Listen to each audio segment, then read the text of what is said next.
नमस्कार, आप देख रहे हैं राजनीतिक राग। मैं हूं आपके साथ दीपक गुप्ता। अखिलेश यादव इन दिनों कुछ अलग ही राग अलाप रहे हैं और वो है पीडीए फॉर्मूला कि पीडीए हराएगा एनडीए को।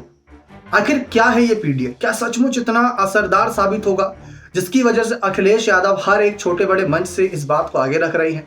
अब सवाल खड़ा हुआ है तो जवाब भी देना बनता है। तो जरा सा आपको बता दें कि पीडीए इस समय बहुत जरूरी हो गया है। जैसा कि आप जानते हैं, उत्तर प्रदेश एक ऐसा राज्य है, बाकी राज्यों में थोड़ी बहुत उन्नति हुई है, लेकिन उत्तर प्रदेश में अगर आज भी देखें तो जाति आधारित समीकरण बनते हैं। वहां पर वोट भी इसी के आधार पर दिया जाता है और सरकार भी उसी के आधार पर बनती नजर आती है। बदलाव हुआ है लेकिन उतना नहीं।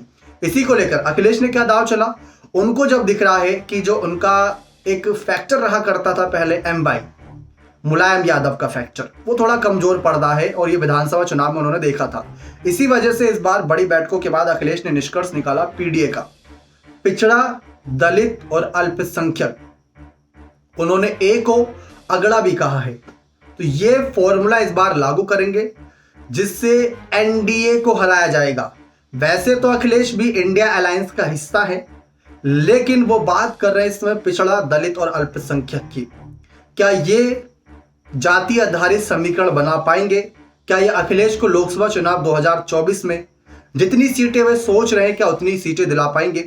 रामगोपाल यादव ने हाल ही में एक मंच से बयान दिया था कि अगर समाजवादी पार्टी को उत्तर प्रदेश से 40 सीटें मिलती हैं, 80 में से 40 सीटें जीतती हैं, हम शेयरिंग की नहीं बात कर रहे, हम जीत की बात कर रहे हैं, 40 सीटें जीतती हैं, तो फिर अखिलेश को प्रधानमंत्री पद की दावेदारी के लिए आगे बढ़ाया जाएगा।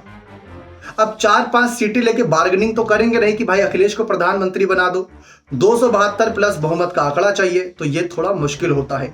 और ऐसे में टारगेट रखा है कि 40 प्लस सीटें किसी भी हाल में इस बार समाजवादी पार्टी को जीतनी होंगी। तो आपको क्या लगता है कि पिछड़ा, दलित, अल्पसंख्यक और जो पिछला उनका एमवाई फैक्टर, क्या वो उनको 40 सीटें दिला पाएगा? अपनी राय कमेंट सेक्शन में जरूर रखिएगा। बहुत बहुत धन्यवाद।